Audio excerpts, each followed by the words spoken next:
Now, today we'll be looking at a figure that I would set it for a while now. It is the Blokees hatsune miku. Now, this is the first one. Now, there's like three different versions of miku. There's the cherry blossom miku, and then the electric miku. There's also another two. That's the other two that you can't pick up. Also, this one I did pick up on my Gamester for $40, and yeah, I had to. But it's a model kit actually. Blocky is known for doing model kits, so it kind of makes sense. I mean, but I will say it's actually worth getting for your own collection. But let's see if it's worth a upgrade after basically a 10-year gap. Not a 10-year gap of a figure, but I mean of a Miku figure. Miku have had so many figures over the years with Nindroid, which I do like the Nindroid one as well. I do get the Funko Pop in my shelf that way. It's under my camera, the build one.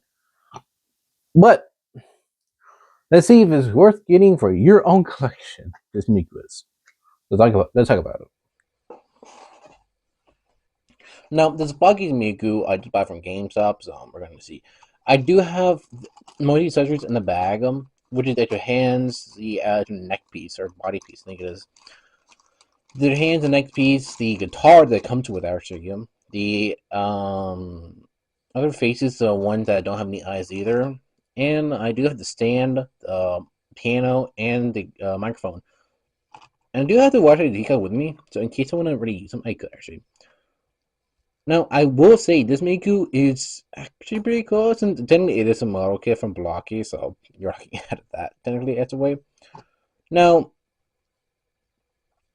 it is heavy due to these of course it's heavy. Due to these things right here, due to her hair being more heavier, yeah, she can't really stand as properly. I mean, she can. You just really need to find the correct poses to make it work.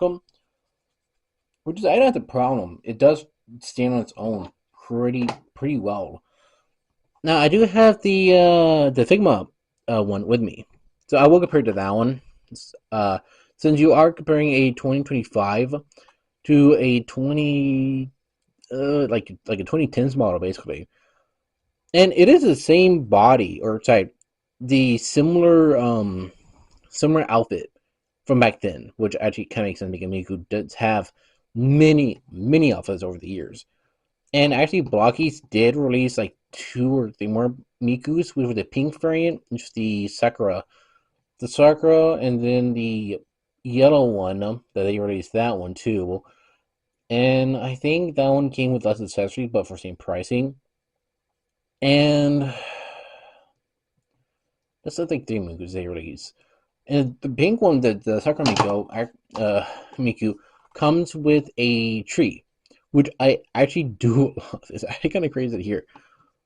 And I don't know if the skin tones are different. From what I know, it looks slow. It looks a little lighter compared to this one. Looks a little lighter compared to the other two, but that's depending on the lighting, which I kind of is a little hard to justify. But articulation wise, so it is a model kit. You get a single pin here, which actually does go pretty far up. And it is full 360 at the arm. If you do have the hair up it does go full 360. It does not drop down, but it is a model kit. The arm go pretty much does far out. The knees are a single joint past 90. And the skirt piece right here. Okay, so this part right here. So the part of this shirt and the part of the skirt right here is rubber. So it makes it, and it does have the problem of flying apart, but we'll get that in a second. So it does have that kind of articulation, but this part right here has no articulation. So within this area here, there's no articulation between the top part and the bottom part. Kind of sucks because I really would love that if they could get that figured out. And as you saw, I did the ball joint that connected the top and bottom. And it does uses I drop down hips if I could show you properly. It's hard to because it is some drop down hips. Now you can flip this up to get a better view for it. But it does actually pretty good to get a good 90-degree angle to that far out, which is pretty good. Um, it does kick back, but due to this part being not well, due to the pantu or the panties, they do get a bit in the way, but that kind of makes sense. You need certain limits.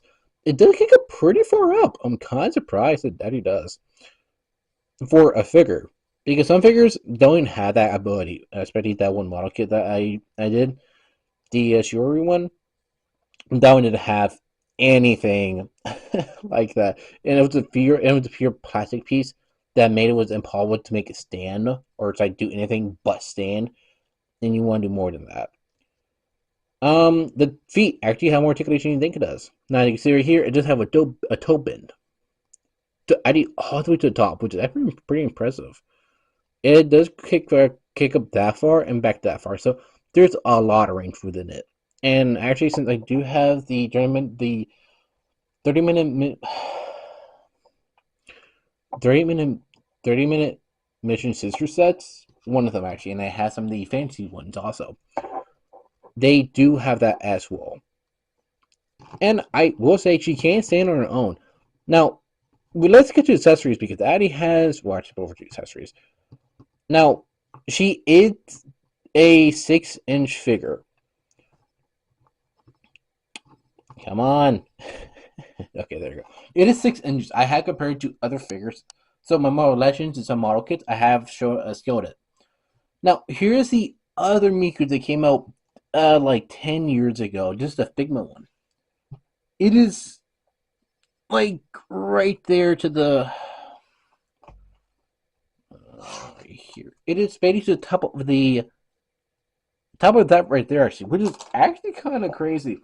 Or a decade later, well, basically a decade and 3 years, but still, it is crazy that you will have Figma releasing a Miku, and it does feel like a prototype compared to what we're getting now, which is a model kit variant of it.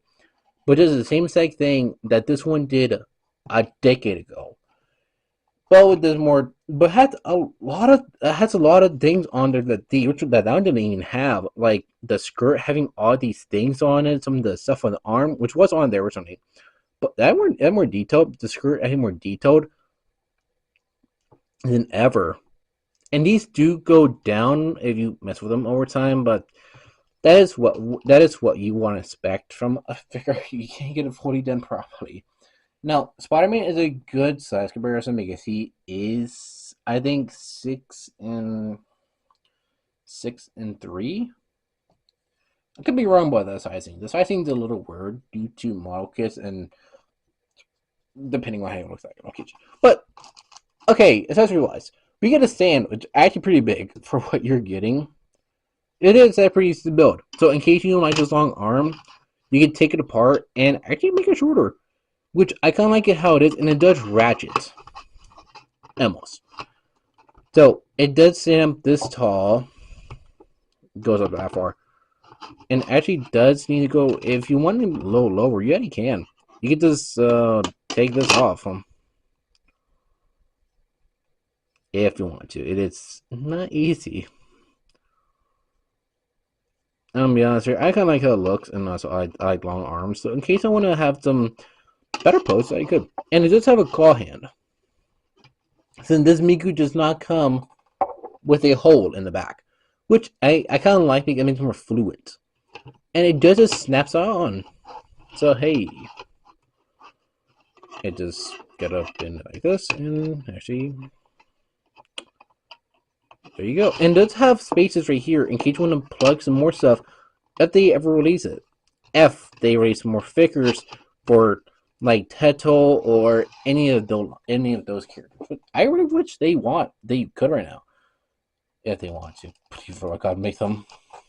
So we have the microphone, which actually does come off. And it does actually work, the microphone. The piano, which is actually pretty new to me. I like how it looks, and also it is really, really cool. It does have one hatsune miku. You like the buttons, keys, and everything, and pretty good plastic for once. Now, the other accessories like I talked about, but you haven't seen yet, we have the guitar. The guitar I actually freaking like. Because when you use it with the figure, well, and also I am doing this running off nothing, but whatever. It does go on around the figure pretty damn well if you get it done properly. The only way you can do it is... Okay, the hand came off, okay. Now, the only way to do that properly is by taking off the head. Son of a gun. Doing it like this. To put on the back. Which I actually do like because it kind of makes it work for the character. Kind of showed you how pretty tired I am. I really need to get some freaking sleep. I'm going to go on like this, actually. So, let me just get on like this. So yeah, there you go, like that. Which actually pretty cool. And let's put the head back on. And let's get the hand back on.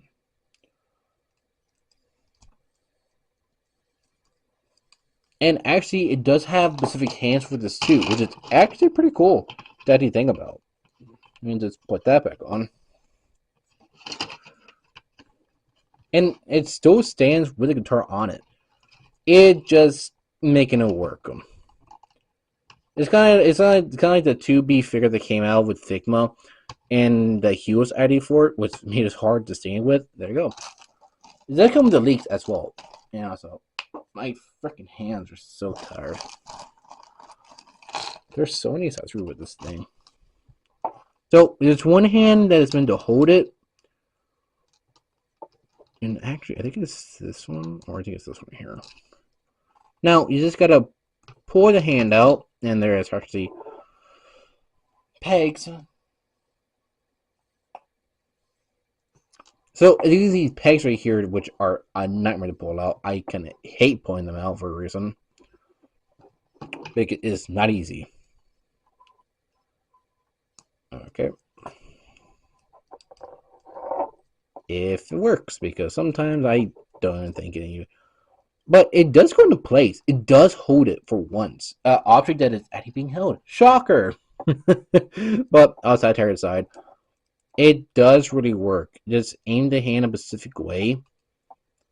And actually, you need the other hand for it, which is actually right here. So I think there's multiple hands and some unique hands for this Miku that some of them don't have. And there was 71 pieces.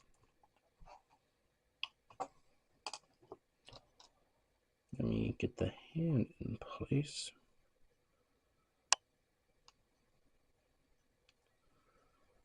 If it goes in, but sometimes it doesn't want to. There you go, it's in place.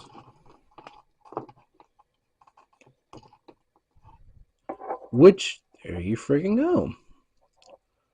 It is so freaking cool to make this work.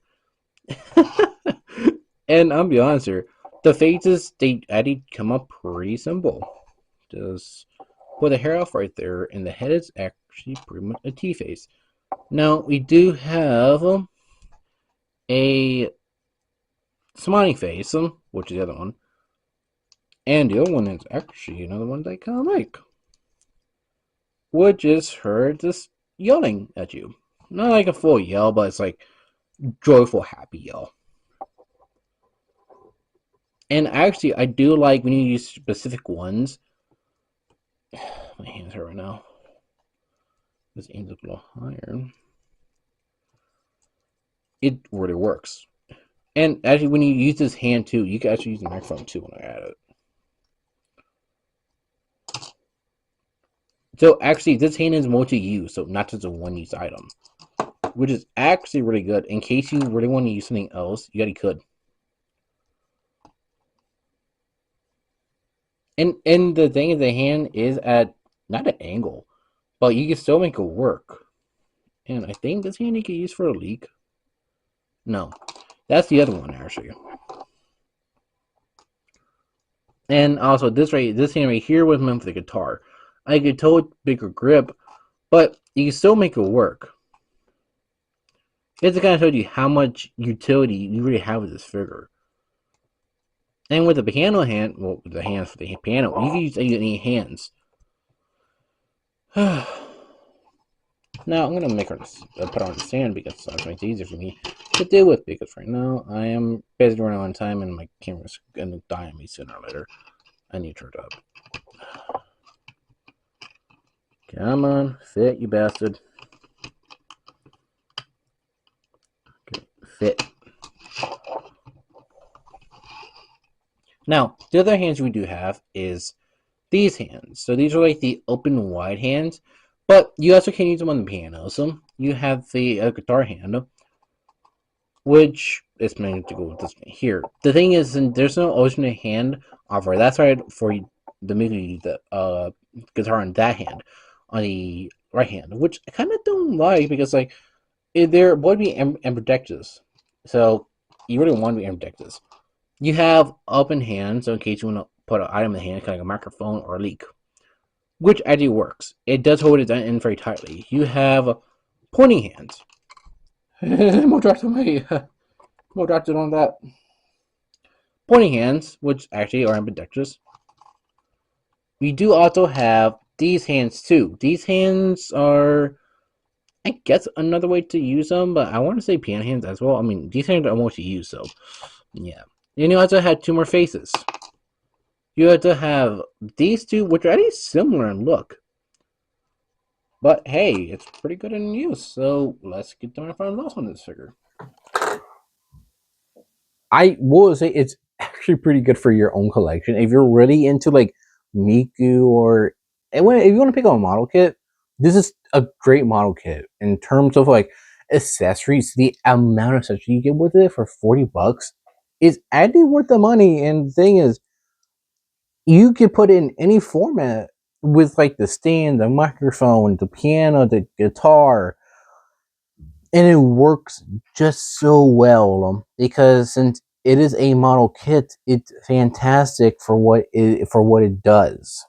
And hey, I have so very little complaints about this. The only problem that I do have is the body is being too loose, especially for the top and bottom part where it doesn't want to connect.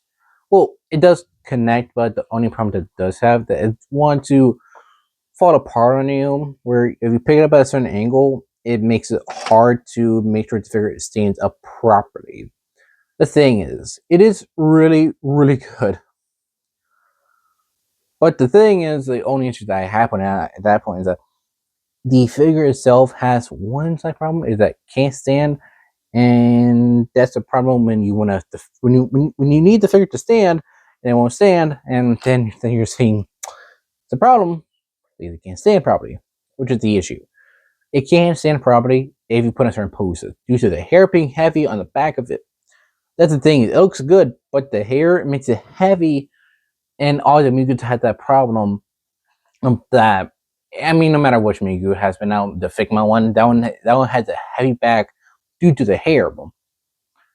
And if they ever do more Vocaloids between the twins, between Teto and all the other ones, I hope they fix that problem because a lot of them have short hair. A lot of the Vocaloids do have short hair, and that's actually pretty good if you want to have that multiple face swaps. And they could do multiple outfits for each character because Teto had multiple outfits. If I'm being honest here, there's multiple outfits for her, and the thing is, it's actually pretty cool. And the Vocaloid is one of the things that I do know of, and it has been around for more than a decade. Been now since 2008. And the thing is, if they ever have to, they could give us like a little peg to connect the stands together to really have them like in a row, which I would actually love actually, because that means I could have all my Mikus next to my Tetos and next to the twins, stuff like that. It looks pretty good, and actually you can make a big stage with them though. Just connect them, and you could put them like as together to like a big stage. Which actually, I wouldn't mind that. If I can find a stage for these figures, but that'd be hard too because stages are going to be expensive. Yeah. But it's depending on how you want to see that. If Blokees ever, if Blokees ever want to make other the other Vocaloids, but that's up to them as a company. But depending on the people who actually run Vocaloid, to really say if they want to give it to other people like Blokees to make them. Since Pito does have statues, so did some of the twins. The twins have some statues, but not that many other. And the thing is, there's so many things out there for Vocaloid, but you want to find figures, statues, and Miku has so many statues over time. And don't I don't Miku just as everyone else does, but the thing is, there's so many statues of Miku, and I have some on my shelf. I can't see you. You can see the pink cherry blossom Miku, and it's hard to see back there, but still, you can see some of them I have back there, and it's all Miku. And it's like, I don't have no titles, but I want them titles as well. But what do you think? Would you ever pick up this Miku, or the other two Mikus that are out there for your own collection? Now, tell me what you think. I'll put them in the description below if you want to pick it up. So, I hope you have a good day.